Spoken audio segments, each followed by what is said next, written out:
When Will Forte walks back into Studio 8H, something shifts. It doesn't matter that he's a seasoned actor. It doesn't matter that he's starred in critically acclaimed comedies, voiced animated heroes, and led his own cult favorite sitcom. It doesn't even matter that he once thrived in that very building for 8 seasons. The second he steps onto the stage of Saturday Night Live, the nerves come flooding back. SNL still makes me nervous, Forte recently admitted. It's built into every cell of your body.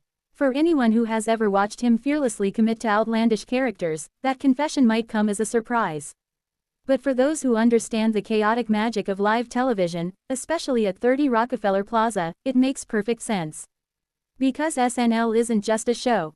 It's a pressure cooker. And for Forte, the anxiety is part of the DNA. The making of a sketch comedy powerhouse. Before he became synonymous with absurdist brilliance, Forte was a staff writer trying to survive one of television's most demanding environments. He joined SNL in 2002 as a writer and quickly proved he had a mind wired for the bizarre and brilliant. By 2002, he was officially part of the cast, and over the next 8 seasons, he became one of the show's most distinct voices. From the politically awkward, the Falconer, to the unforgettable and relentlessly inappropriate, MacGruber, Forte carved out a niche that blended absurdity with fearless commitment. His characters weren't safe, they weren't polished, they were weird, and they were unforgettable, but behind the scenes, every sketch came with a ticking clock. The weekly gauntlet. For anyone unfamiliar with the SNL schedule, it's borderline brutal. Pitch on Monday, write on Tuesday, rewrite on Wednesday, table read, cuts, rewrites again, rehearse, technical run-through, dress rehearsal, then, live at 11:30 p.m. Eastern. It all happens in real time. There's no pause button, no second take. If you stumble over a line, it's immortalized. If a prop breaks, you improvise. If a joke bombs, millions watch it happen. For Forte, that pressure didn't just fade when he left the cast in 2010. It lingered. You can't shake it, he explained. That feeling gets ingrained. Even years later, returning to the building triggers muscle memory, adrenaline, anticipation, and yes, anxiety. Why the nerves never disappear. It might seem strange that someone with Forte's resume would still feel stage fright. After all, he's starred in films like MacGruber in Nebraska, earned critical acclaim, and created the beloved series The Last Man on Earth. But SNL is different. Unlike film sets where scenes can be reshot, or television series where editing smooths over rough edges, SNL thrives on unpredictability. It's the danger that makes it electric. And that danger rewires performers. Former cast members often describe the show as a boot camp for comedy. It trains you to write quickly, perform under pressure, and pivot instantly when things go wrong. But it also conditions you to expect panic. Your body learns it. Your brain anticipates it. It's built into every cell, Forte said, not metaphorically but practically.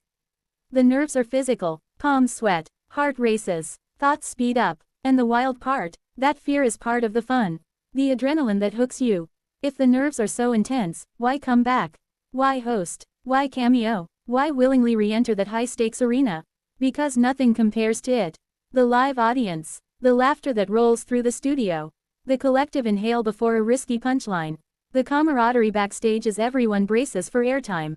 It's addictive. For Forte, returning to SNL isn't just revisiting old coworkers. It's reconnecting with a version of himself that was forged under pressure. When he hosted the show years after departing as a cast member, he admitted the nerves were almost worse than during his original run. As a cast member, you're one of many. The responsibility is shared. As a host, the spotlight intensifies. If the episode soars, you're celebrated.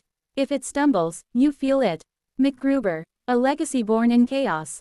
No conversation about Forte and SNL would be complete without mentioning MacGruber, the hilariously incompetent special operative parody inspired by MacGyver. The sketch began as a quick-hit digital short format but evolved into one of Forte's defining characters. MacGruber was ridiculous. He solved crises with homemade contraptions, and usually made everything worse. The character's absurdity led to a 2010 feature film and later a streaming revival, proving that even the weirdest SNL ideas can find long-term life. But those early sketches, they were born under the same weekly panic that fuels every segment on the show. Forte has said that some of his favorite moments came from near disasters, sketches teetering on collapse but somehow landing because everyone committed fully. That razor's edge is where SNL lives. From Studio 8H to Hollywood. After leaving SNL, Forte's career expanded in unexpected directions. His role in Nebraska showcased a dramatic depth that surprised audiences who knew him primarily for absurd comedy. He earned praise for his subtle performance opposite Bruce Dern, proving he wasn't just a sketch clown. Then came The Last Man on Earth, a post-apocalyptic comedy that allowed Forte to explore loneliness, awkwardness, and dark humor in ways only he could. The show ran for 4 seasons and earned a loyal following. And yet, even with that success, Forte describes returning to SNL as uniquely nerve-wracking. That says something about the show's power. The psychological impact of live TV. Psychologists often talk about conditioning, how repeated exposure to high-stress environments wires the brain. For 8 years, Forte's weekly routine involved intense scrutiny. Sketches judged by producers. Performances critiqued in real time. Social media reactions dissecting every joke. That pattern doesn't simply dissolve. It embeds itself. Even walking past the studio can trigger the same anticipatory rush. Other alumni of SNL have echoed similar sentiments. The show is a proving ground. A trial by fire. And once you've endured it, you carry that imprint forever. The brotherhood and sisterhood of SNL. Despite the stress, Forte speaks about SNL with warmth. The late-night writing sessions. The hallway pep talks. The laughter after a sketch narrowly survives. The silent understanding among cast members that they're all in this together. That bond is difficult to replicate elsewhere. When former cast members return, there's an unspoken language, a shared history of chaos and triumph. It's part competition, part family reunion. And that emotional mix probably heightens the nerves too. You want to impress the new cast. You want to live up to your legacy. You don't want to stumble in the house that built you. Fear is fuel. For performers like Forte, nerves aren't necessarily the enemy. They're fuel. That flutter in your stomach sharpens focus. It heightens awareness. It forces you to be present. Complacency is dangerous in live comedy. Fear keeps you alert. In many ways, the anxiety is proof that the stakes matter. If Forte walked onto the stage without nerves, something would be wrong. The tension means he cares. And caring is what made him great in the first place. Why SNL remains a cultural institution. Nearly 5 decades after its premiere, Saturday Night Live still commands attention because it is unpredictable. Hosted by cultural icons. Featuring musical guests who dominate charts. Skewering politics, pop culture, and viral moments. It evolves constantly. And every week feels like a high-wire act. For alumni like Forte, that living, breathing unpredictability is part of the draw, and part of the stress. The show doesn't rely on nostalgia alone. It demands reinvention, the humility of a veteran. There's something refreshing about a veteran performer admitting vulnerability. In an industry where confidence is currency, Forte's honesty stands out. He doesn't posture as fearless. He doesn't claim mastery over stage fright. Instead, he acknowledges that even years removed, SNL has a way of rattling him. And perhaps that humility is what makes his performances resonate. Audiences can sense authenticity. They can feel when a performer is truly in the moment, not coasting, not detached, but fully invested. Returning home, but not quite.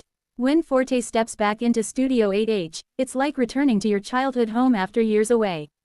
Familiar, comforting, but slightly surreal. The hallways might look the same, yet new faces fill the dressing room. The rhythm has shifted. The references are modern. He's both insider and guest. And that dual identity creates its own tension. The legacy of nervous energy. Will Forte's confession that SNL still makes him nervous isn't a weakness. It's a testament to the show's intensity. It reveals how deeply the experience shaped him, physically, emotionally, professionally. The nerves aren't something to conquer. They're something to carry. Because in comedy, especially live comedy, comfort can dull the edge. Fear sharpens it. And if those nerves are built into every cell, maybe that's exactly why Forte remains such a compelling performer. Even now, even after all these years. Because somewhere inside him, there's still that cast member racing to memorize lines before the red light turns on. Still that writer hoping his sketch survives the cut. Still that performer stepping into the unknown, heart pounding, palms sweating, ready to make millions laugh.